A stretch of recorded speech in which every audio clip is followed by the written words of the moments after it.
So in April 2024, we did come back, we applied for an amendment to the site plan along with approval of a minor subdivision plan separating the parcel with the 24-unit building from the parcel with an existing two-family house on it. The board granted minor subdivision approval. The resolution. So in April 2024, we did come back and applied for an amendment to the site plan along with approval of a minor subdivision plan separating the parcel with the 24-unit building from the parcel with an existing two-family house on it. The board granted minor subdivision approval. The resolution. So in April 2024, we did come back and applied for an amendment to the site plan along with approval of a minor subdivision plan separating the parcel with the 24-unit building from the parcel with an existing two-family house on it. The board granted minor subdivision approval. The resolution. So in April 2024, we did come back and applied for an amendment to the site plan along with approval of a minor subdivision plan separating the parcel with the 24-unit building from the parcel with an existing two-family house on it. The board granted minor subdivision approval. The resolution. So in April 2024, we did come back and applied for an amendment to the site plan along with approval of a minor subdivision plan separating the parcel with the 24-unit building from the parcel with an existing two-family house on it. The board granted minor subdivision approval. The resolution. So in April 2024, we did come back and applied for an amendment to the site plan along with approval of a minor subdivision plan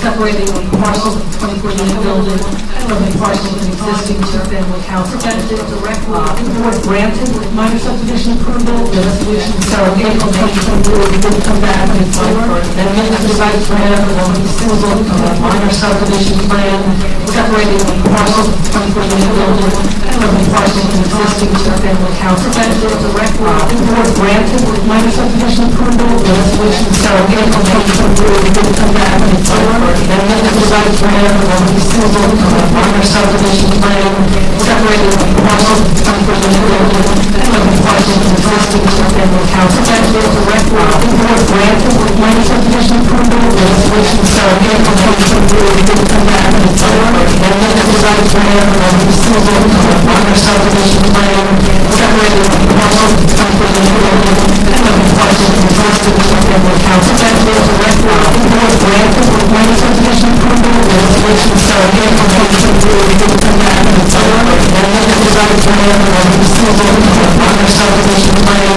separating the parcel with the 24-unit building from the parcel with an existing two-family house on it. The board granted minor subdivision approval.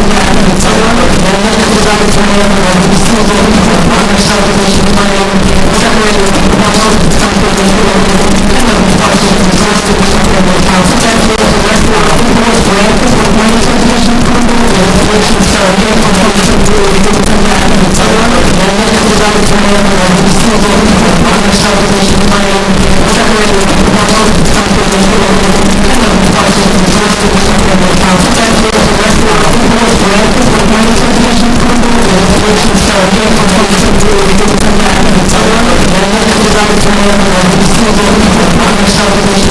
with an existing two-family house on it. The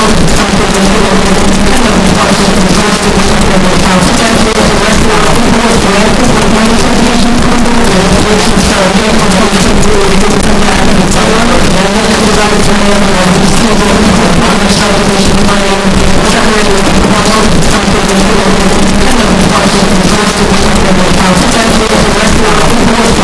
minor subdivision approval. The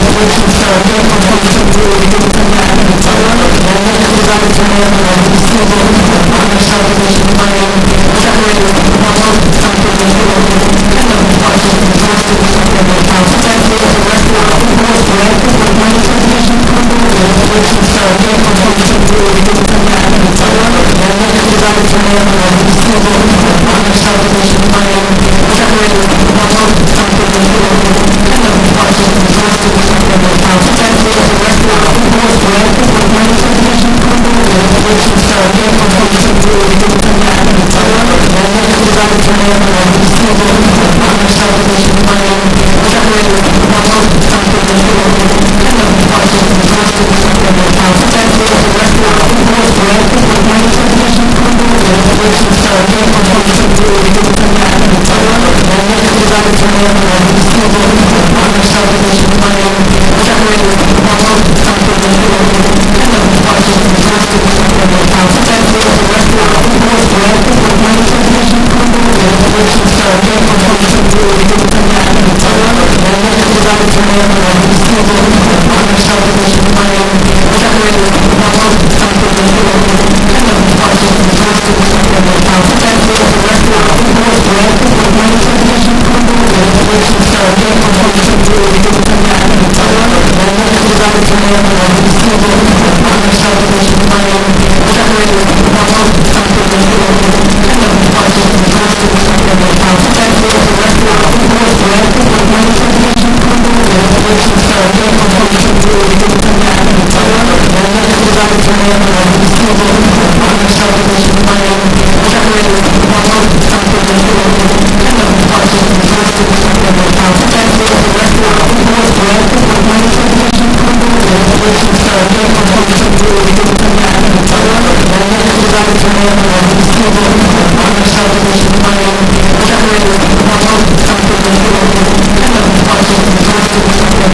Ordinance change.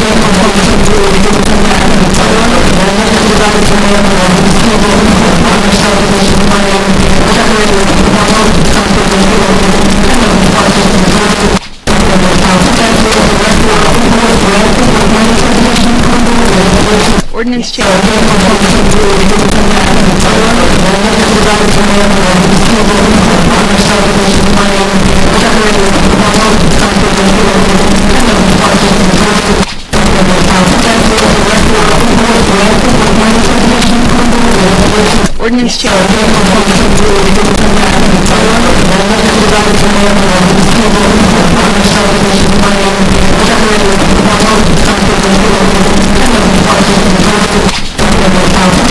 Ordinance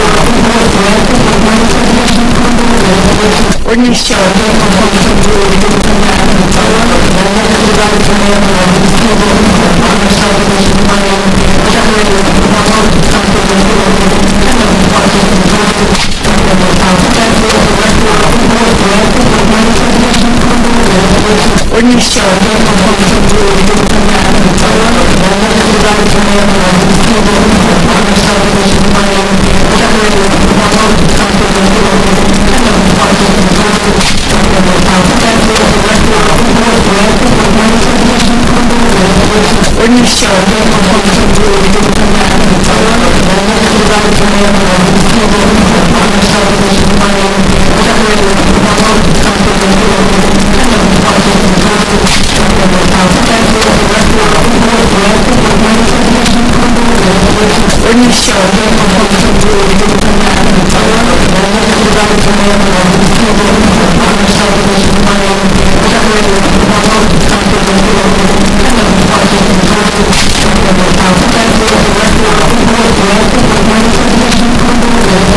Ordinance change.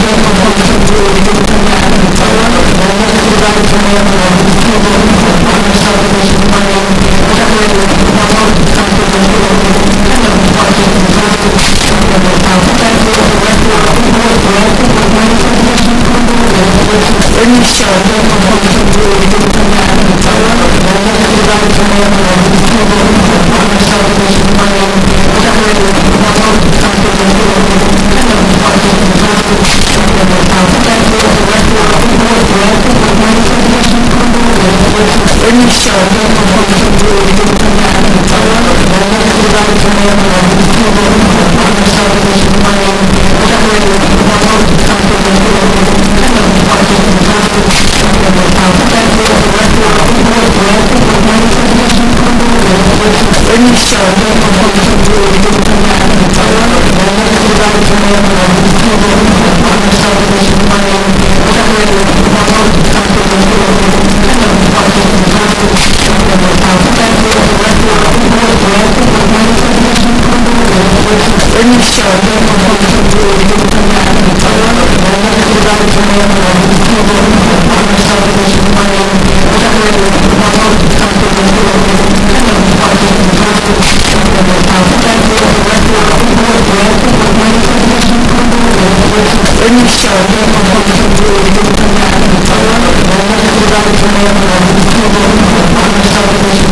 So we need to vote on this one Not particular this- sentence. No. That was my question. That was what I thought your question was, but I wasn't. Sorry. Okay, back to Tam. I just have to have a clear understanding of what you guys want. So let me just get to the last part of that, and that's the whereas document. We talked about this at the last meeting, and I've been working with Jamal to put this together. Technically, usually the planning board does not deal with the whereas part of the ordinances. They just take these ordinances, send them to the township committee, and then the township's attorney usually adds the whereas clause.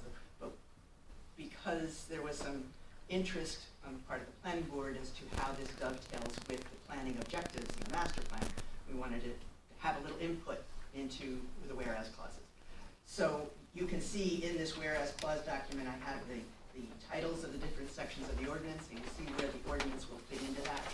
And these whereas clauses are okay with you guys. Again, I'll just take Dante's version as amended, as we talked about, insert it into this, and then give it to Kristen, who will give it to Linda, who will give it to the township committee. And then they'll have their first reading. Well, first of Or all, Tam, they'll have their discussion. thank you so much for all your work. This is wonderful. Yeah. And it's come out with a very nice document, I think. Thank you. And I move that we accept it. Can we move on to that? As Yeah. amended with that one sentence? So, do I have a second? I think Mr. Kenna. Did you have, before that, did you have a question before? No. Okay. All in favor? Aye. Okay. Congratulations. Thank you. Okay. Hard work. No, that, I mean, it seems minor, but it was a lot of work the town put into this. Multiple meetings, multiple drafts. Yeah, And, and I like that it coordinated both groups, right? The planning board and Yeah. historic preservation to try to make this work. So I to thought me, it it's a was- model of how you write a good write a good ordinance. Now I'm counting on you guys to get it done. Okay. Yeah, let me thank Alexa, since she's approaching her end of her time with us, for a good explanation of why the process matters and why we went about that. I think it's very helpful. Thank So- you. Thank you. New business, Elizabeth Santisi, 52 John Ringo Road, Block 12, Lot 19. Appeal of a zoning officer decision and a variance, a use variance. You want to come on up? So for Oh, the you guys record, gotta bounce, Al yeah. and I are gonna My stand bad. out and recuse ourselves. And then we have a board of 7 that way. We have Maria and Mary up here. We're good. We're good. Okay. Thank you. As far as Yeah. that, depends on how old you guys are. Do you guys, yeah, do you want to hang around? Yeah. Okay, well, just text me if you, yeah, fair enough. Okay. Give us a second. Sorry, yeah, my kitchen's.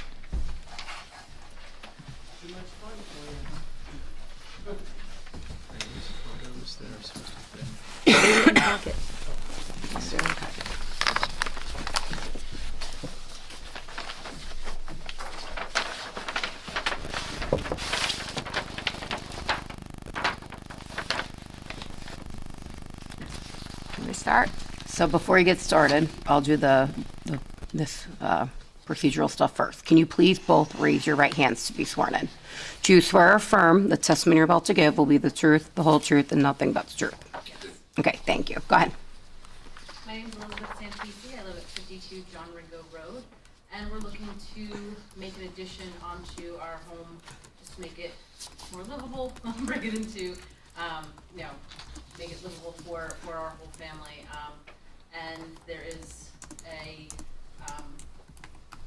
Yeah, so we're seeking a variance to do construction within the existing footprint of the home, but the existing footprint of the home is within the setback limitations. So just so I'm clear and the board is clear, this is technically an appeal of a zoning officer decision, right? And I understand you're also seeking a variance, and it's not a use variance Yeah, per so se. we will get to that. So, I just want to get it all straight here. yeah, so though. what, and Mike will add his professional planning testimony. So because it is the structure is non-conforming as opposed to the use, it's going to be a C variance as opposed to a D variance, right? So in our world, that means something a little different. For you, the standards, the language is pretty much the same. It's just how much proof you have to provide. Your notice is sufficient because of that catch-all language that we had that said any and all variances that the board or the board professionals request. So you're okay with that. So we just want to give you that, and I don't know if you read the review letter from Mike, and that might be why it's a little different, but that's what the chairperson wants to raise at the beginning. Okay. So, yeah, so we're here hoping to get the variance so that we can begin construction as soon as possible. Okay. We did bring our architect as well as our constructor to answer any questions. Okay. Okay, so do you want to still appeal the zoning officer's decision? We want to get to construction. However we want to do That's okay, that's the question. No, I think we had discussed that in the beginning and then decided Okay. that we needed the, Variance. Okay. The variance, okay, So so you'll we're only- withdraw that portion of the application. So that's okay, Okay. you don't have to go anywhere, that's just Okay, that portion. So now what we're gonna move into is that it would just be for a bulk variance, which is a C variance. So at this point, it might be beneficial to have your architect come up, tell a little bit about the project, things like that. We can ask questions and we can have our professionals, provide some input too. thank you. We have a guide. You need to swear him in? Yep. Yes, can you please raise your right hand? Do you swear or affirm that testimony you're able to give will be the truth, whole truth, and nothing but the truth? I do. And can you state your name for the record? Christopher Pickell. Can you spell your last name? Sure. P as in Peter, I-C-K-E-L-L. Pickell? Pickell. Is that correct? And Mr. Pickell, are you an architect? I licensed in New Jersey in '87, working on my own in Flemington since '98. I've been before this board many years ago, I can't remember what for, and before many other boards in New Jersey. Chairwoman, do you accept Mr. Yes. Pickell's Yes. expert in Accept you. architecture? Boston House for the township. Yep. Okay. We like to have all the procedural things in line. Go Yep. ahead. Okay. So yeah, they have the last one-story house on John Ringo Road, and it's a tiny house, and they need some more space because they have a normal family. So it's still gonna be a modest house after we add a second story onto it. But it does sit too close to the road, and so the first, there's a 30-foot setback, and the house sits within 12 and a half feet, 12.75 from the road. So the first 8 feet or so is a porch with a bedroom, a tiny bedroom. This can stand the bedroom. There's a tiny little attic over the porch. In order to have 2 bedrooms upstairs, we need to capture that space in addition. So, and the front wall of the living is actually within the living setback as well. So, the floor plans there, they show a second floor. So we'll mark this as Exhibit A. Oh, perfect, you have it, Exhibit A1. Look up. So the first floor, we're making almost no changes, except for taking the basement stair. They already put a new door, and we're capturing the basement stair as a pantry for the tiny kitchen. The setback is actually somewhere around the staircase, the legal setback from the road. So upstairs, we have a master bedroom in the back, a shared hallway, a second bedroom, and a third bedroom up over the porch in the front, and all share one wall. So it's really still a pretty modest house. So just one bathroom upstairs? One bathroom. I mean, that's it's still a modest house and stuff. Yep.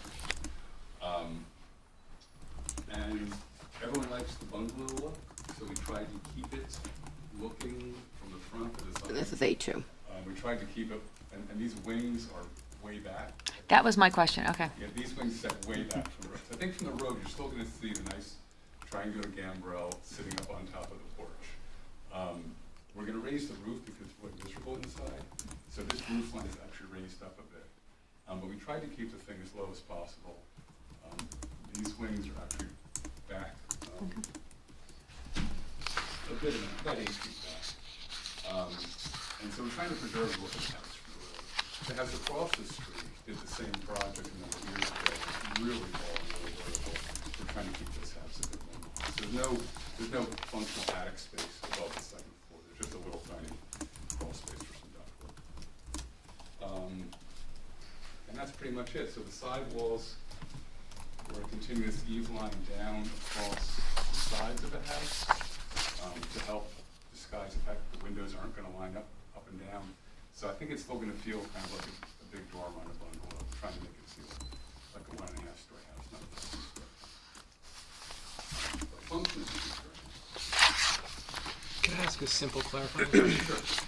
If I understand this correctly, you're essentially going to raise the roof 4 feet and you're going to add dormers on both sides. Correct. And you're not going to encroach any closer to the road. No, No, correct. it's just, okay. It's all right. literally an add a level. Yeah. Right. Yep.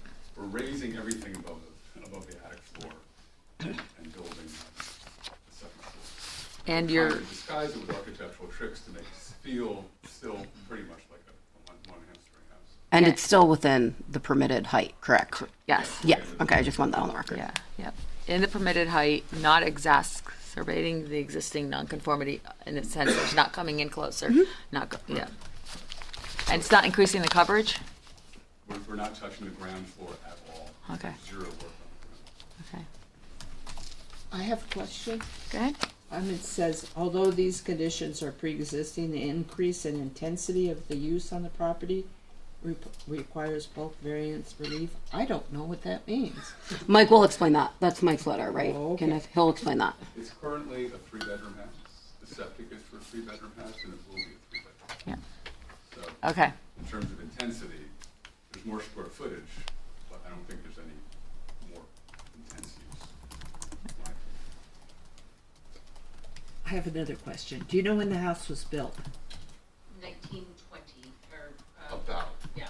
We don't Yes. have the exact, but 1920 is when I was told, when I purchased it. Yeah, one of the things I noticed on your application is you said it wasn't in a historical district, and it is. The village of Ringgoes is a historical village, and that's a historical house. Not that that would stop this from happening, but you might want to contact or talk with the historical society to see if they have any comments or can give you any ideas or anything like that. Mary, when do they meet? First Wednesday they'll be meeting next on December 3rd. Yeah, I don't want to hold you back, but it's good. You know, it looks like you're working hard to keep the historical nature of the building. So And that was really important to me and why I picked Chris, because I knew his work and he knew the neighborhood, and it was really important to me to keep the look in the neighborhood. We love the village. We don't want to change it. We just want to make it better. yeah, I mean the historical preservation committee is always looking for members. So I do a lot of preservation work, but I also adapt buildings to modern use, because if they can't adapt, they get banned. So anyway, this is pretty much the approach we would take if you did have historic, when you do have historic preservation standards. It's pretty much the same approach you would take with what we've done now. But I think something you said, sort of, like, if they don't adapt, they get abandoned. I think that's something that, to me, And you're It's a adding positive. insulation and yeah. Which there is none. yes, I saw I think they're clear on that. Very cold. So by code, it's a new addition. So by the building code, everything from the second floor line up will be to modern code, which is very much different than what's downstairs. And the pitch of the roof, is that the same or is it a little more pitched? It looks pretty flat right now. It's a little steeper on the porch and a little shallower on the back. So we're playing games with pitches. I think it should hold the feel of what has always been. Anyone else? Do you have more than one witness? We do have our builder as well. I'm just trying to think this one through. What I'm going to try to do is have you just have both your witnesses, then have Mike and Rob weigh in. Please jump in at any time, though, please. You don't need to wait. And then we'll open it to the public, just for efficiency. Okay. So if you're finished. And Mike and Rob, like, if you want to say something right away, you're welcome to. I have a quick question for Mr. Patel. The discharge, the downspouts, that's not changing from where they are currently, This will be the same roof area, Same area. same discharge, right? just moving it out a little Just closer. being a little bit more vertical. Okay, thank you. No That's all. changes. Come on up. What's your name? Agnieszka Marszalek, I'm going to need you to spell that for me, please. Agnieszka, last name Marszalek, Marzalek.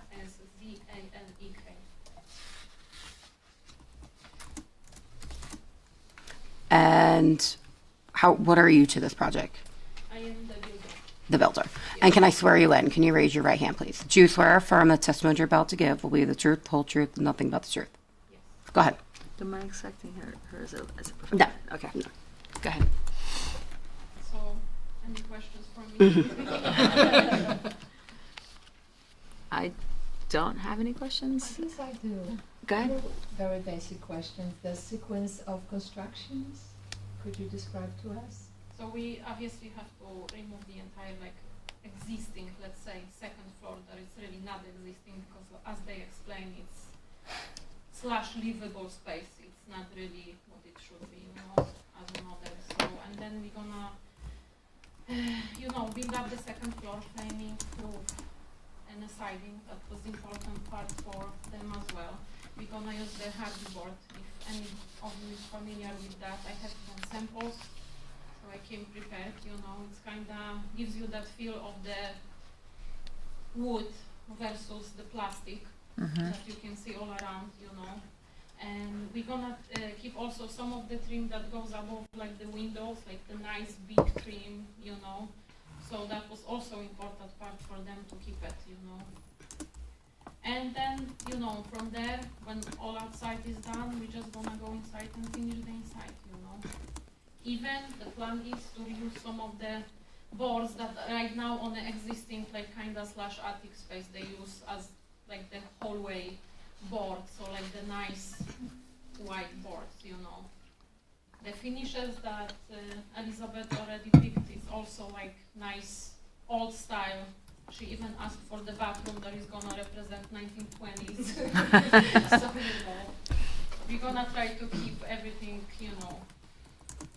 modern, but slash, get that feel of the old home, I'm looking at the pictures. So we're gonna do the expansion is also gonna be, they look like cedar shakes. It'll look very similar.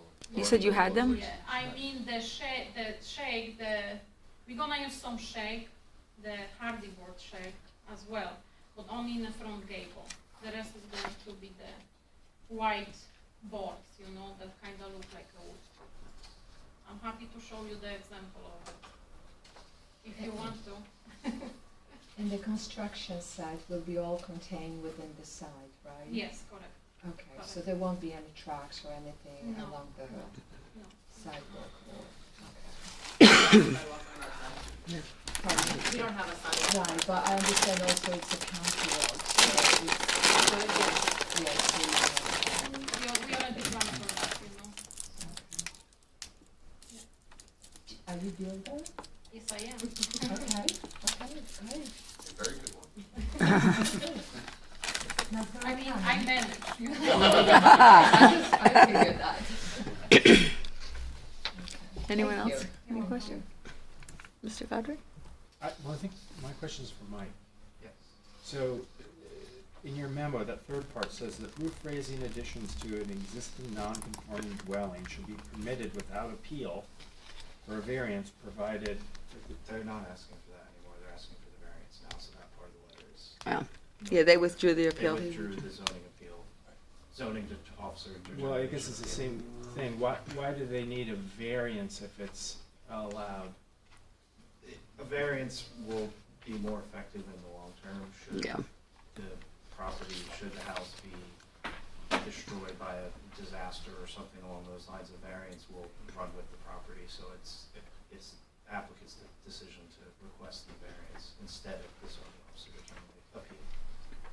It's just a little bit cleaner, if that makes sense. And if they're not pursuing the appeal anymore, it's just a little bit cleaner for the chain of title and for, really for the homeowners to know what they're entitled to do with their home. But we did find that in the I code. was not aware So, that the appeal was being taken back until today. yeah, that was, So that was a yeah, part for of all the of us. initial application, but it does make it cleaner, and I agree with Alexis to request the full variance. I kind of want to clarify. We got the feedback after first application that most likely it's going to be denied and we're going to have to apply for a variance. That's why we kind of stepped in right away to apply for a variance and not to waste anybody's time. We just figure it's going to be more effective that way. Yeah, it's cleaner. If I understand correctly. Yeah, no, it is cleaner, and I mean, I'll just, if anyone has any specific questions for me, I can just jump into the variance portion of my letter. In the testimony that's been provided, it really. Hold on one second. If we don't have any more questions for her, you're welcome to sit down. Okay, go ahead, Mike. You're on. Yeah, so based on the testimony that's been provided by the professionals and the applicant, this really falls under the C2 flexible variance portion of my letter, which is granted where an applicant proves that a specific piece of property deviates from the zoning ordinance and that the benefits of this deviation substantially outweigh any detriment to the granting of the variance. And what you really need to do is provide that this is going to promote the purposes of the municipal land use law. And based on the testimony that's been provided today, this promotes, I'll just read them directly from the municipal land use law. Purpose A, to encourage municipal action to guide the appropriate use or development of all lands in the state in a manner which will promote the public health, safety, morals, and general welfare. There's some testimony provided that the roof is in bad condition. It's relatively unlivable space up there. Additionally, to secure safety from fire, flood, and panic, and other natural man-made disasters, it's been indicated in the application that the roof is leaking. The insulation is not sufficient, so it's really a tough space to live in. And additionally, to promote the conservation of historic sites and districts, I think that we've heard a lot of testimony about how much the applicant has really made an effort to provide a small bungalow feel still. They're not anywhere near the height limit in the district, which is 35 feet. They're only going up to 24 feet. The architect provided testimony regarding how the building is going to look. The contractor provided testimony on the materials that will be used and the style of the building that's going to be resultant from the relief that they're requesting here today. So as far as the C2 flexible variance, I feel that has been provided, enough testimony has been provided from a planning perspective.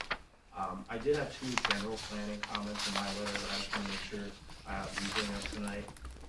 The plans don't really indicate parking or the driveway, but there is sufficient space for two cars on the Yes. on the Yeah. plans. It looked like it from aerials. I just would Yeah, like if you you look guys at, to. if you look at the south side of the structure, Yeah.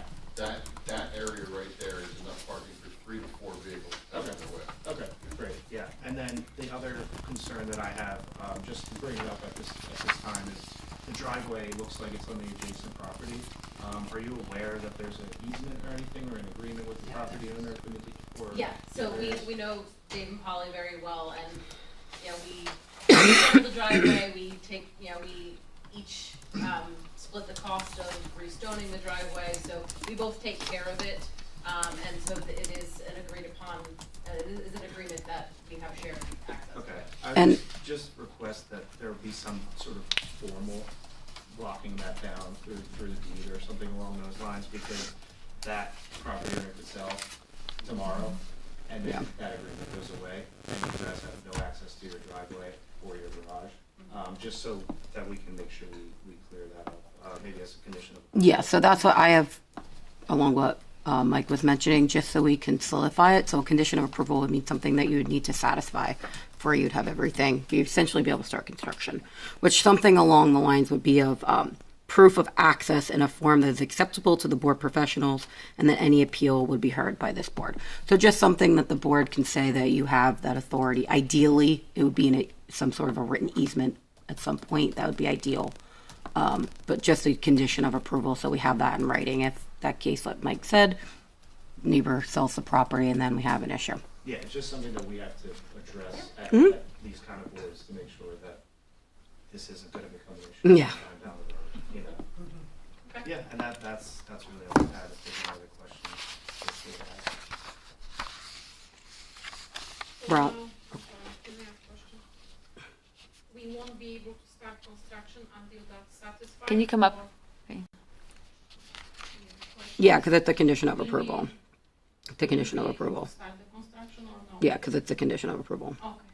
Which, at this point, I'm not saying that it would need to be, we don't need to have an easement done, but some proof that the property owner is A okay. written agreement between us and the. Yeah, and ideally recorded, but yeah, something like where we know that the board and the board professionals are satisfied that you have the authority and the property owner is okay with you using it. And we understand you guys are okay with it and you have a great relationship, but those things unfortunately change, so. Okay.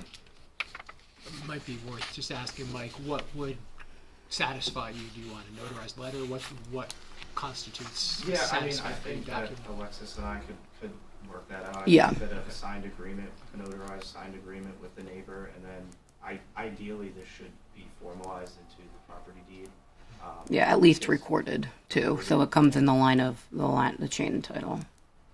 Just so that But- when that property, if that property were to ever change hands, that is in the deed. But we can, that's, in the way that that would be written, we could make it clear where we'll work with you on that portion of it, right? Like, as long as we have something formalized. So to be that would clear, okay. it will be possible to start construction as soon as they have an agreement with a neighbor, but before it gets Before we written have into to, the deed. yeah, Yeah. just a written agreement that's notarized or something like that. Yeah. Anyone else have any questions? Doesn't appear to be any objection by any neighbors or anyone else. We'll wait, we'll open up to the public and see. I don't see anybody. Okay. No questions?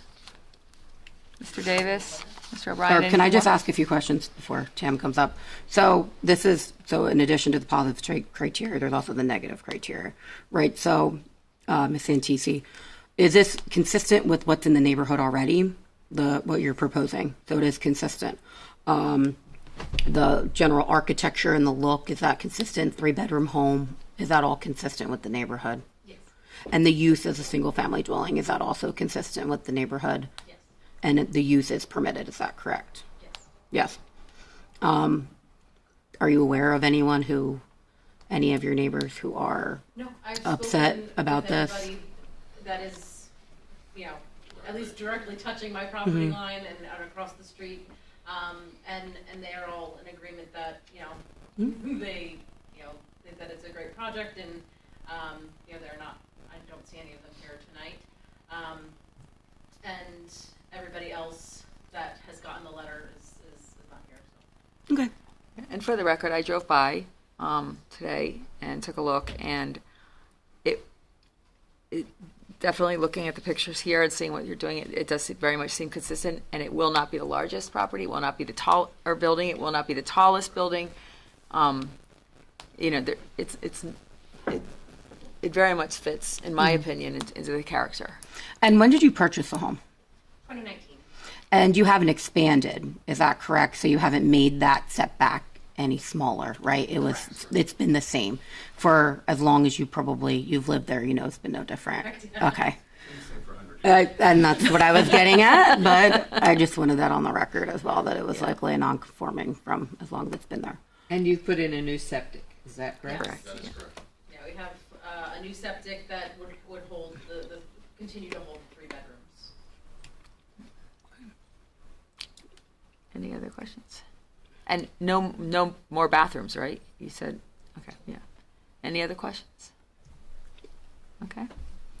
May I have a motion to open to the public? So moved. Second. Without objection, we're open to the public. Come on up.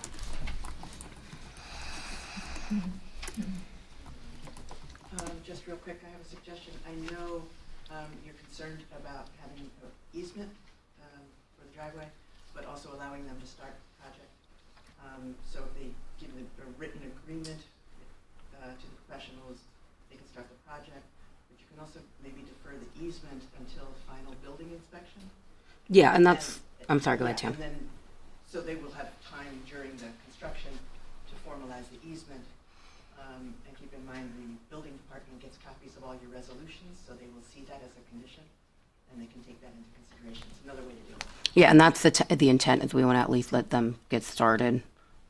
If the board is inclined to grant that, it's like a condition that let them get started, but also we can finalize that easement so it's in the chain of title Right, at some I'm just point. saying you could work that into the Hmm? conditions. Yep, thank you. For the record, that was Tamara Lee. Oh, She yeah, lives in- sorry, That was Tam, Tamara Lee. She lives in I know. Ringo's. Or she lives in East Yeah. Amwell. Francis?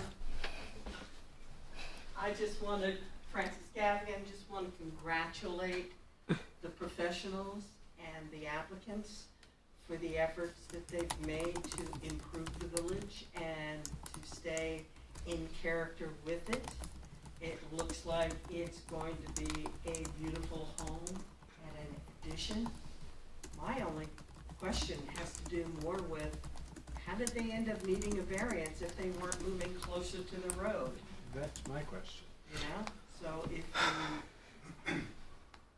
if you're supposed to be 30 feet and you've been within 30 feet for 100 years, why do you have to spend the money for a variance to do something with a property that hasn't moved in 100 years? It seems like an undue burden on homeowners and residents of adding another layer of, nothing personal, bureaucracy. You know, they could probably do that. And it's a good idea that you're doing the easement, because I have a right of way to get to the back of my property, and a neighbor 20 years ago decided to take me to court saying I could go up and down but not across, and the Superior Court judge thought otherwise. So, you know, protect yourself. But anyway, great job, everybody. But I'd like to know why. That's not Mike's doing. It's not like, Yeah, it's not Mike Davis's doing. well, Tom, you're welcome. Yes, If you want to come back up, you're Yeah, I welcome mean, to. I'll let Or Tam do you do want- it. It's really, so in this situation, and Tam, you can elaborate too, is that when there's a sort of a question about whether, if you can hear me, there's a question of whether there should be something that a zoning officer should grant something, it should always defer to this body to make that decision. And in this situation, since you are, hard to say expanding the structure, but you're altering that non-conforming structure, that's where the bulk variance comes in. I understand that the setback is not changing, but you are updating the structure. So if they just widened the porch, they'd still have to come get a variance? If they're changing the footprint. Yeah. Let me explain it this way. If you had a house that was encroaching on the side yard and was maybe 5 feet from the house in the next lot, if that encroachment into the side yard was 1 story, that's one thing. If it's 2 stories, now that facade is really going to affect the neighbor, okay? So it is considered a further encroachment because you're intensifying that facade in an encroached situation. Here it happens to be the front, but you can't treat one side of the house different than another. It's the situation. So if it's encroaching, but it's only 1 story, and now you make that encroachment more intensive by making it taller, they need a variance. Thank you. Yes, thank you for explaining that, Dan. Anyone else from the public? Without objection, we're closed to the public. Anything else? Anyone have any comments? Anyone have any before comments? I give a summary? The applicant, do you have anything to add before I give a quick summary? No, thank you. No obligation, just like to ask. Okay, so does anyone have any questions, or you can always ask questions after, but, okay. The property is Block 12, Lot 9, also known as 52 John Ringo Road. It's located in the Village District on an undersized lot with a single-family dwelling, a garage, and a gravel parking area, which is accessed via a driveway located on the adjacent property, 50 John Ringo Road. The property is surrounded by other single-family dwellings. The applicant seeks to construct an addition on the existing single-family dwelling that would be within the footprint of the existing structure. The applicant originally sought a zoning permit for the addition, but the zoning officer denied the permit as the existing and proposed front yard setback was non-conforming. The applicant now seeks, in lieu, as opposed to a zoning permit appeal, now seeks bulk variance relief, and those bulk variance relief for those non-conforming portions of the structure would be section 92-95E, which is minimum front yard setback. The township ordinance requires 30 feet minimum. Here, 12.75 feet it is existing and proposed. Also, minimum lot area. The minimum lot area is 1 acre, 17,635 square feet, or 0.405 acres is existing and proposed. So again, the footprint's not changing, but they're just existing nonconformities of the existing structure. There's also some submission waivers too that the applicant has requested. So the standard here, as Mike already went over, is we're going to do a C2 flexible variance as opposed to a hardship. So a flexible variance can be granted, and this is the positive criteria, can be granted when the purposes of the MLUL would be advanced by the deviation from the zoning ordinance requirements, and the benefits of the deviation would substantially outweigh any detriment. So that's when Mike is talking about A through, I don't know what it goes through, double M, of the municipal land use law. Those are generally the purposes that we talk about when we're talking about a flexible C2 variance for the positive criteria. Negative criteria is the same for all applications, which is no variance can be granted unless the board finds that it can be granted without substantial detriment to the public good, and it will not substantially impair the intent and purpose of the zone plan and zone ordinance. So if you find that the applicant has satisfied the positive and negative criteria for the two variants that they've requested, then they would be entitled to relief. And would you also just summarize, if we were to approve it, what condition we would put on it? Yes, thank you. So there would be one condition of approval, which would be, let me see, and we can work on the actual language of the condition, but something to the effect of proof of access in a form that'd be acceptable to myself and the other board professionals, with any appeal of that to this board. And then there we have the standard conditions of approval too that we always add in, which is making sure the escrows are paid up and any outside agency approvals that are necessary. So that it would be with those three conditions of approval. Thank you. Anyone? What outside May I have- agencies? May I have a motion? I don't know if you guys even have, you don't have any outside agency approvals, right? Septic's done. They probably don't have any, but that's just a standard language that we put in In every case you missed resolution. one, because this happens. It does, it's just I can tell standard. You put them in all of them. Yeah. Yep. Good question though. May I have a motion to approve this application with the conditions discussed? Motion? Second. All in favor? Oh, actually, We could are, Joe, you yeah. take, could the clerk please take the roll?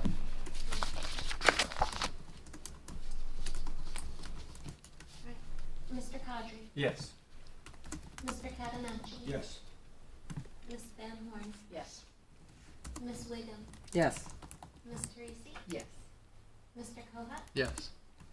Chairperson Medwiller. Yes, I find that the positives here of, making sure that a historic building is used instead of degraded, I find that particularly persuasive, and it's consistent with the zone plan.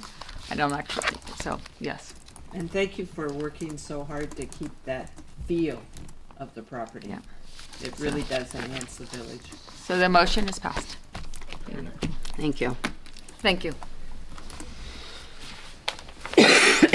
It is 8 o'clock, so we do not need a break, right? We can keep going. Okay.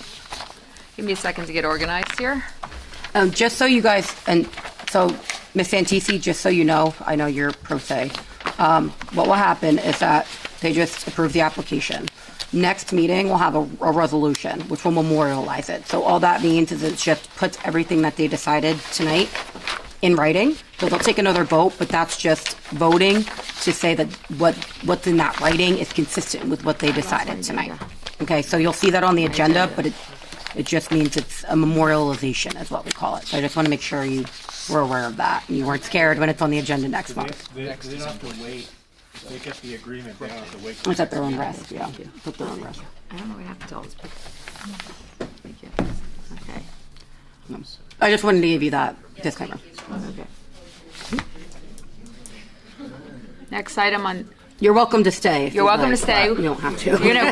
we're gonna deal with the invoices next. Yeah. The rest of it's not very exciting. Next up on the agenda is, I'll give them a minute.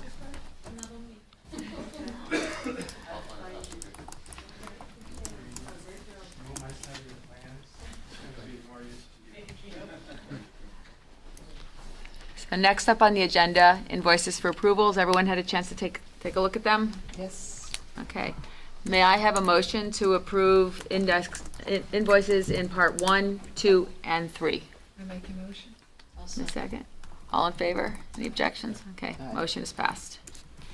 Next up is items, I lost my agenda in the middle here, so Matt is helping me out here. Items for discussion, requests for proposals. So Mr. Nardi was going to give the update. Since he is not here, I will give the update. No, he sent me a text and said he was leaving. Thank you so much. I think I could keep one piece of paper straight, right?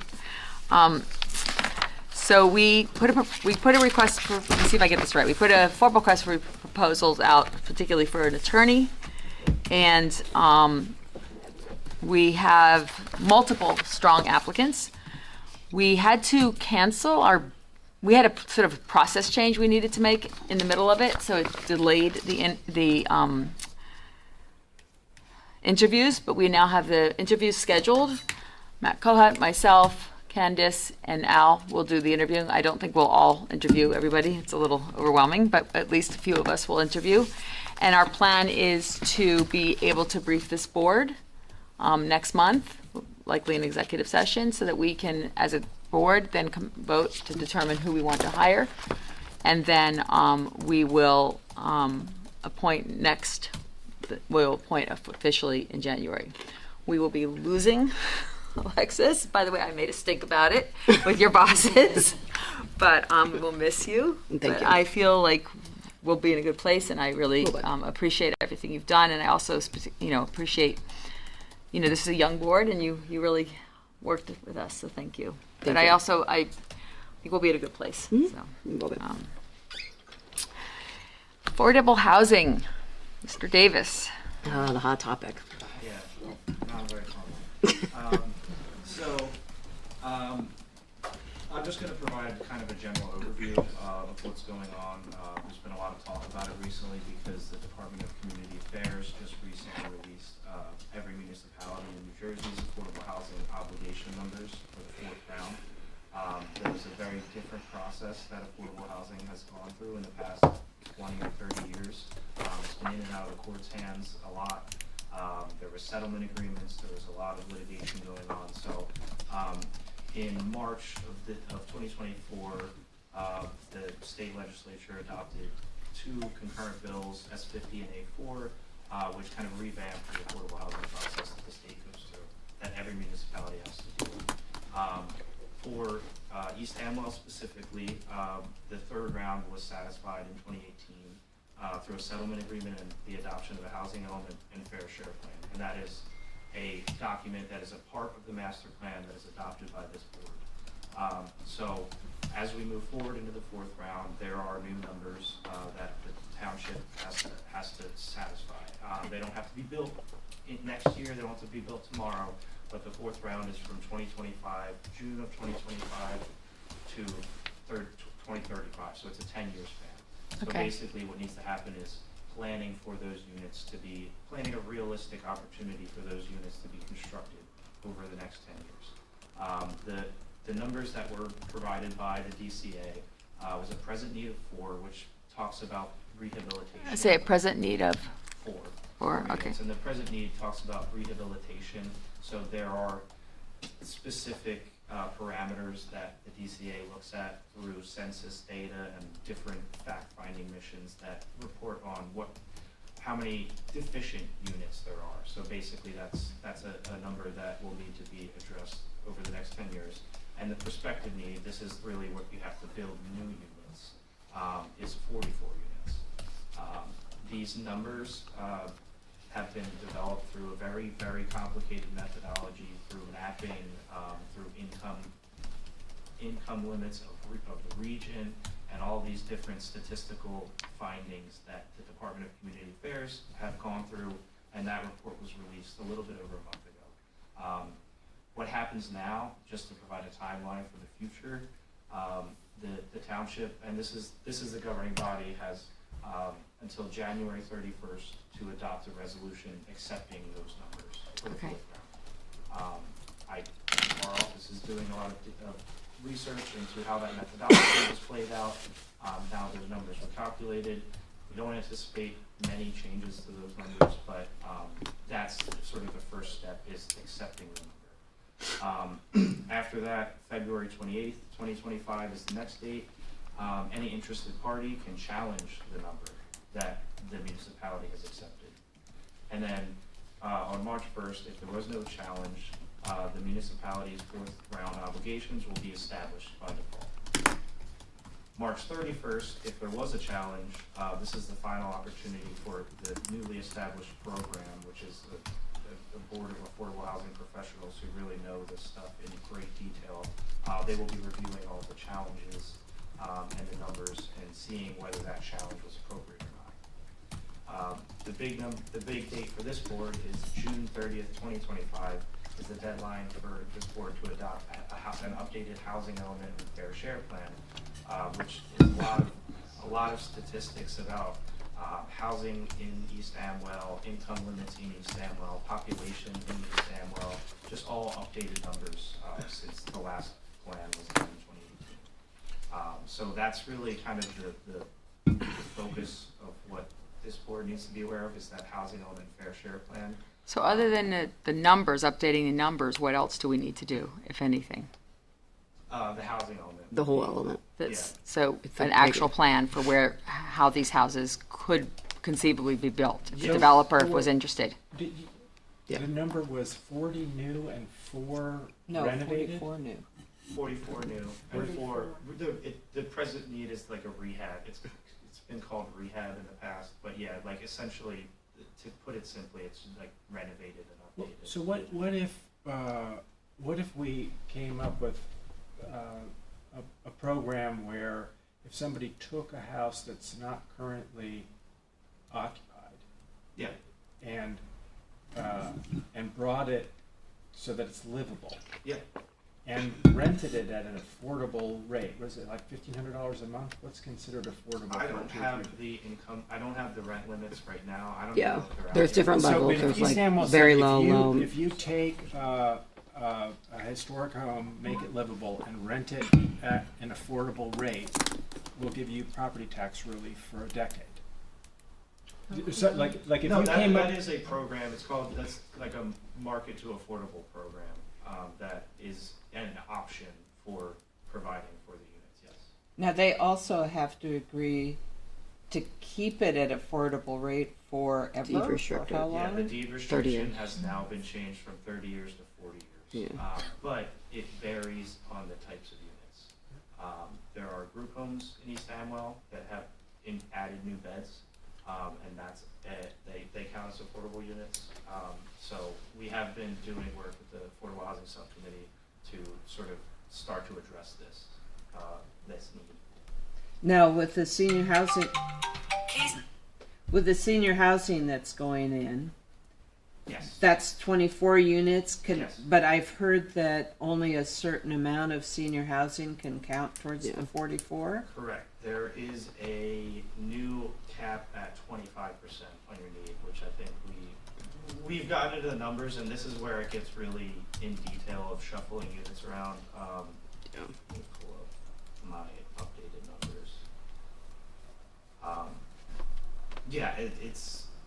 We're going to rework things so that we can maximize the amount of credits. Yeah, I was wondering if we could spread that over the years, the Yes, count over that the is- years, and get the full that is- 24 That is the plan. over the 10 years.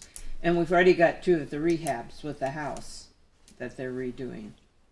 Yes, I mean, I don't know if that's gonna count Yeah, towards I the don't know. fourth round because it has happened. It has happened in this round, it may not be able to happen in the fourth round. The fourth round doesn't start technically until 25. June 30th, the day, July 1st, But 2020. they haven't started building or doing It anything. may have, the specifics of this kind of stuff with the new bill Yeah. are very unclear at this time, so. It's gonna have, some of this is gonna have to be litigated, to be honest, and that's like There why are we, not a lot of specifics in the new bills that Yeah. came out. It's very vague. Everybody who's dealing with it is dealing with it for the first time ever, because there's new rules. yeah. They're similar to how they were in the past, but previously this stuff was go to a settlement hearing Yeah. and hash it out. So it's a very different process per se. Like it used to be, you have to go to a court and the court would do it. It's very different now, even with like the numbers that Mike just gave you. There's also, you know, in my world, litigation that's already going on about these numbers and that people think they're too high and they don't agree with the way they got to these numbers. So like, and there's maybe, people have said that maybe they're going to push this date out, the DCA, if they don't. So right now it's all very preliminary and we have these hard deadlines. We'll see if The important thing is to just start doing it. start doing it now At this point. is what's But important. It's happening. If you do, if the township were to adopt a policy that had property tax relief as an incentive, you don't really know how many people are going to avail themselves that opportunity. So, you could say, well, we're making steps to do that, but how would you know how many people would take advantage of that? You can't realistically say, we're gonna address this Yeah. many units through that program, because you really can't actually say that 40 people are gonna step up. Yeah, because the standard for this is realistic opportunity, right? So you have to really be able to point to things to say whether it's a developer or you have X units that are going to be rehabbed. It's realistic opportunity to provide affordable housing is the language we use. So. Well, I have to say, looking at the numbers, it looked like that 44 for East Amwell, considering the size of East Amwell, seemed like a high number compared to some of the other municipalities that had numbers assigned to them. There's a lot that goes into how those numbers were calculated, and I can send you information. But I was Yes. looking at that bloody report. Yeah. It doesn't make for fun reading, let's just put it that I way. can tell you, I completely agree with you there, but the methodology by how that came about, I can tell you right now, there's 3 parts of it. The first one is equalized non-residential valuation factor, which judges Plain the- English, Yeah. please. Exactly. There is no plain English. no. This is statistical analysis work Yeah. that like statistical firms have worked on over the years, and it's the number. This is how it was done in the past. So basically, how much non-residential value has changed in East Amwell for the last 24 years. Oh, okay. That's Um, English. Income capacity factor is the extent to which the municipality's income differs from the lowest income municipality in their housing region. That one is a little bit fluid. So, for example, how we're different from, say, like the random house, I'll just say Hunterdon County was our region. I'm not saying it is, Yeah, I'm just giving an example. There's multiple counties in each region. Okay. I don't know the specific counties Okay. for East Amwell. Okay. off the top of my head, but- Okay. There is a Somerset, Middlesex, and Hunterdon. Okay. And they come out like a. That's Yeah, our yeah, region. that's the- And that I may be found relevant. there's, when you compare Middlesex and our county, I mean, it's, you can't compare really. It's just so different, such a different characteristic. I will not And sit I here know. and argue for this. I just tried to understand Situation and when how I they was reading, calculated yeah. these, I cannot. And then the third one is land capacity factor, which is not helped. Takes in the total acreage of developable land in a community, Do they take into account not your zoning, no. the, How about the lack of septic and the fact that our, That is something That is that important. has to happen. They don't take it into account now, but there is something called a durational adjustment where if you don't have the water sewer infrastructure to realistically provide for this amount of units, that's something that will have to happen as a part of drafting the housing element fair share plan. And it doesn't have anything to do with the number that they provided. and the protected farmland gets That tossed? gets calculated in, so that does get calculated in as undevelopable land, but it's gotta be deed restricted, but I know there is a substantial amount of that, so that is calculated in, but that's something that, we're going to look into to make sure it was calculated in correctly, because as you know, things get added to that list, frequently, so. And you're identifying the group home beds, so, maybe, There have been 5 added, I believe, over the past, since so that's, since we're up to 2018. 29. So that's, yeah. let's not discuss that much more. Like, Yeah. sounds like we're in good shape right now. It's just what we do in the next 10 years. Yes. So as opposed to, I gather, a lot of towns that are not in very good shape right now.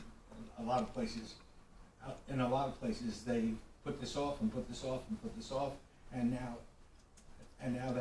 they really don't have any choice. Exactly. You're exactly right. And 44, from what I've seen, is not a number to No, gasp at. There are towns that have in the thousands. What? There are towns that have 1,000. Thousands. There are towns I think that have West 600. Windsor is in the There- thousands. There are Close towns to that have that. 600. Yikes. Where I live. And some of those Oh, towns are, sorry. some of those towns are very prestigious towns. Yes, and That this have is, ignored it for a long, long time. The- Thought the they were gonna fact- get away with the it. fact that East Amwell has constantly addressed this is very good to avoid any sort of builder's remedy, because that's where And we towns get told what to do instead of being Yeah. proactive and at least having a little bit of involvement in where this is going to happen. And we owe that to our mayors Yep. and Absolutely. especially to Rick, who was Yep. on top of this for years and years. Well, and David too. I know David was really working on it too for years. Yeah, and this is very tied into decisions that are made at the governing body level, Yes. because they have to adopt the zoning for things like this. So it's a hand-in-hand effort, and I'll be sure to keep the board updated as those discussions move along. But just January 31st is the first deadline that we kind of need to get to. But that's a township committee deadline. Yeah, township committee deadline, not planning board deadline, sorry. And the planning board deadline's like June June 30th. 30th, 2020. That's going to come really quickly. But Yeah. I mean, It's 7 just- months to draft a portion of crazy. the master plan, and every town has the same deadline. There's only so many So planners. every planner So don't- is There's got the only same so many deadline. planners. So jealous. Yeah, and there are planners, there are a lot of planners out there who aren't affordable housing experts in knowing this, and everybody's dealing with this new legislation for the first time. And there's a lot of unanswered questions now that everyone's starting to look under the hood at what's in that new legislation. So it's going to be interesting, but getting out ahead of it is something that we really wanted to do and make sure that we are on top of what needs to happen for the township. You may not know the answer to this, and if you don't, I suspect Tam knows. But, you know, we have those affordable housing overlays now. Yes, Do those stay? yes. So those stay. So we still, They can be reworked, but those units that those overlays are providing for have to be put somewhere else if you're going to take them away. okay. Because basically that becomes technically unmet need that is. From Do you the know how prior many? round, Do you know yeah. how many units are in those overlays? 89. 89 units are in those overlays. Okay. With 29 bonus credits, which bonus credits have been taken away, rental bonus credits have been taken away in the fourth round, so it may become higher, depending on if and how they get reworked. And that still would be the 20% affordable? Yes, Ratio. 20% set aside. I don't know if they're 20, usually rental is 20% and for sale is 15%, but those numbers can vary a little bit, but that's kind of the standard. Okay. Just kind of trying to get the lay of the land. Yeah, no, it's. A little it's- bit. Everybody is. You know, and I Yeah. think people get, you know, I think we, in some respects, we've managed to have some affordable housing where we didn't have 80% non-affordable. Yeah, right. And that is very, we're in a good place from that. Yep. And as much as we're concerned about it, we will reap some benefit for that. I don't want to say much more than that, but yeah. I will say, is if anyone's going to the league this week, I don't know if anyone is, I think Al's going. but if you are, there is a lot of CLEs. Okay. CLEs is a lot of seminars on affordable housing, more than there's ever been. So if anyone was going, there is a lot of information out there. But like Mike said, everyone's kind of learning this for the first time since it's different than before. Anyone else on the board have any questions? And if you want to let numbers that Mike has, you can go on DCA's website and there's a spreadsheet of all of them, which is just interesting to see, compare, you know, the township to what other similar municipalities have gotten. It's interesting to see it. And is this the first time DCA's been involved at all? Um, Has it Yeah, always been the because courts until then? Technically, it was COA. It was before, COA, but so there's- This was a separate thing, and COA has Yeah. been completely eliminated. They were deemed defunct in like 2015, and nobody really knows. but it was still on the But it books. still existed. It still They have existed, but been- it's, COA yeah, has been completely eliminated from any statute or. So what happened is the very mini story of all of this is that it started with a decision called Mount Laurel. Yep. Right, so we've all heard of that. I think I don't know if it was 1970 or 75. And there have been several decisions since. Right, and there's been four or five Mount Laurels. There's 2 Mount Laurels. There's a West Windsor, Toll Brothers versus West Windsor, and I think it's like 596, 496. Yeah, those, right. So there's all these different decisions. Essentially what happened is the court, essentially in 2015, had enough of COA, which is Council on Affordable Housing, had enough and was like, we're taking back jurisdiction. This is how we're going to do it. So it is different than before. COA is what we call it, and you'll still hear it a lot in affordable housing terminology, was a board that handled this, but kind of just couldn't get the regs right, regulations right. We still refer to a lot of them and use a lot of them, and it's really hard to interpret because you take some from each section, and some are still good, some are not, and it's like really just like trying to figure out in red line. It's a very, very odd area of law. But the original case was essentially a builder wanting to build something, right? And the court said you have to let them. A builder's remedy. I don't know if Mount Laurel was a No, that was builder's not the remedy. original case. The original case was. Exclusionary zoning. based on Oh, okay, thank you. zoning, Exclusionary zoning, bad practices making that- really big lots. So like Mount Laurel, which is actually where our office is, had making really, really big, right when Philadelphia was really starting to move out into South Jersey. They tried to zone essentially to have really big homes on really big lots. And what does that do? Makes it Typically, unaffordable. Makes it unaffordable, excludes a lot of folks. And it went up to the Supreme Court, and New Jersey's probably it is on the forefront of affordable housing in the country. So, because of starting the Mount Laurel decision. That's like a very mini version of where we're at. I think I'll have to read up on this. Anyone have any questions, I comments? just had a couple quick questions. So I pulled this up while we were talking. So equalized non-residential valuation means is that a reflection of how much property is not residential in terms of making the determination about what the township can That was another one. That was uh, buildable.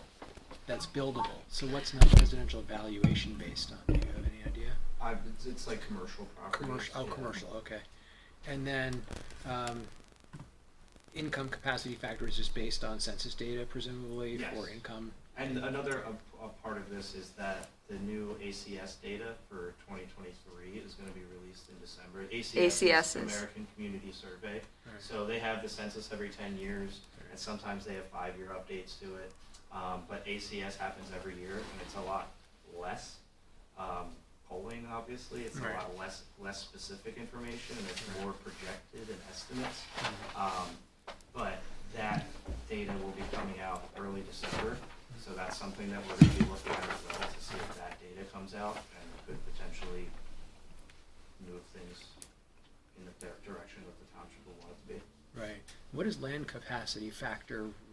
This is the toughest one. So basically, it takes your municipality's developable land weighted by state planning area, whether you're PA1, which is a metropolitan planning area, which is like the most dense development. Imagine like Bergen County is like the majority PA1. And then as you go lower from PA1 to PA2, you have suburban planning area. PA3 becomes a little bit more rural.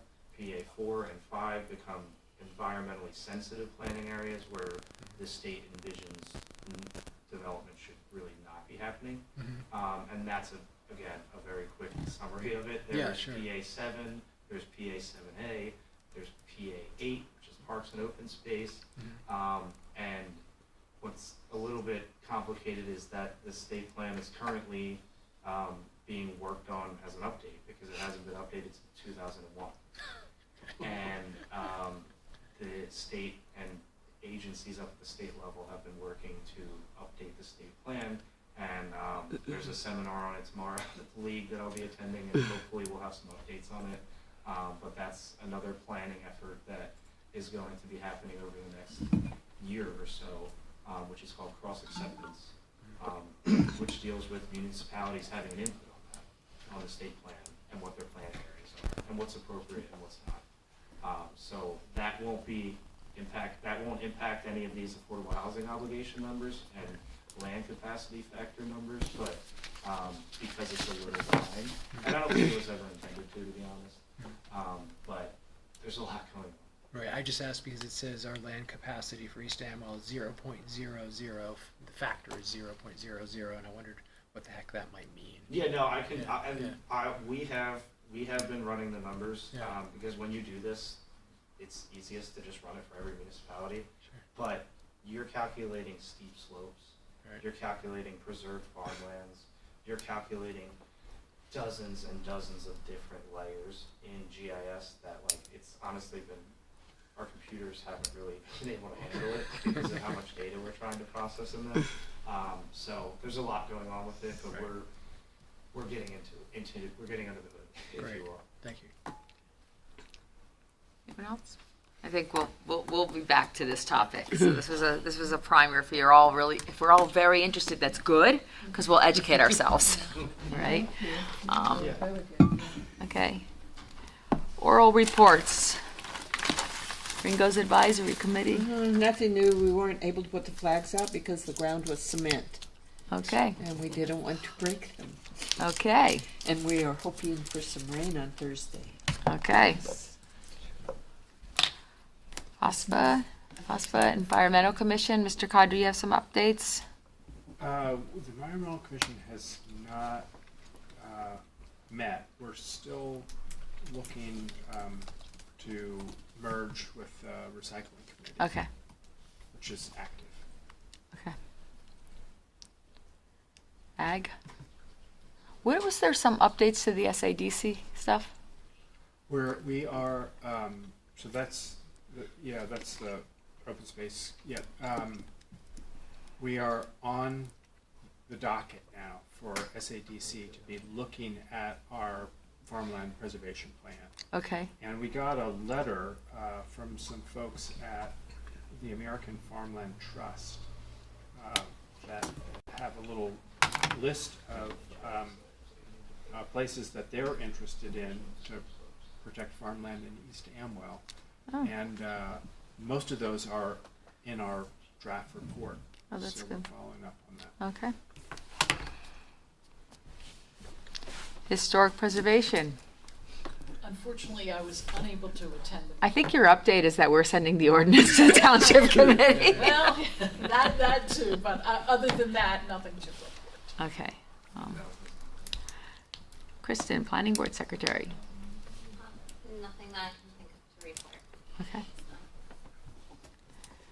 And I don't think I have anything, other than to say that it's not 100% clear if we may or may not have an application next month, but we will be meeting to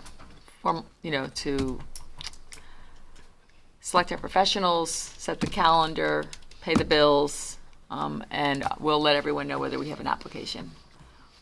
That question is still outstanding. And then in January and February, we expect Monahan to be back in front of us, and we're planning to take a vote by February. Anything else? Okay. Open to the public. May I have a motion to open to the public? Second. Without objection, open to the public. Okay. Francis Gavigan. Survivor.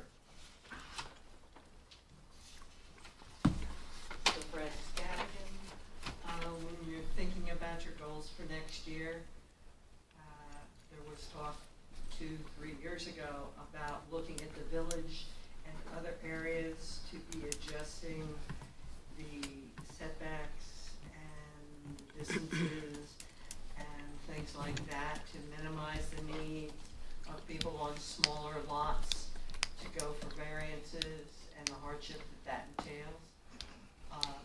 Please get back to it. The nature of the village is that houses are close to the roads, going back to the time when you'd wave at a guy going by in a wagon. The modern thing is a lot further. I think some of the setbacks and things like that, not only in the village, but also throughout where our hamlets are, or possible hamlets are, could do with some looking at, and also considering, I didn't hear anything in your discussions with affordable housing about the way global warming, for those of us who believe it is existing and going to be getting worse, but that storms and floods and things like that will impact and affect where you can build. The government Board of their engineers and floodplains are always back, and things like that. But if you look where the floods were, where some people lost life, there are a number of areas where you can nibble at East Amwell's viable land, and to avoid things like maybe what happened in North Carolina. You don't have to have a mountain to have an area where you shouldn't build on. And also consider looking at ways of making it to make housing stock available for existing homes or older homes, so that might be a single family, as to making it easier for them to have a apartment or something that could be rented without necessarily adding to the number of bedrooms. And if you're an older person, you don't need a 3-bedroom house, even though you might have a 3-bedroom house. You need something that would be on the line of the mother-in-law kind of suite, to where someone who, either because they're in an agricultural or other suboptimal payment structure, could afford to live without, going to various parts. Take your, put on your thinking caps and try to come up with some ways to where it can be easier for people who live here to survive living here and be able to afford living here. The McMansions are going to come, the McMansions are going to go, but anyways, you get closer to next year, I'm sure there'll be a longer list. Thank you. Good job. Thank you. I'll be sorry to see you go, Alexis. I'll miss her. Insane. Anyone else? Without objection, close to the public. Correspondence, we have none. Anything else? May I have a motion to adjourn? Because I got a lot of Everyone motions. favor motion. All in favor? We are adjourned. Thank you. Is it off? 40-year deed restriction. Yeah, so what Mike, you say, it used to be 30, right? And now we're getting into the problems with some of our municipalities where they're expiring. Okay, The 30 thank you. years. And we're getting into the trouble of trying to, like what Mike was saying, if you lose that restriction, you lose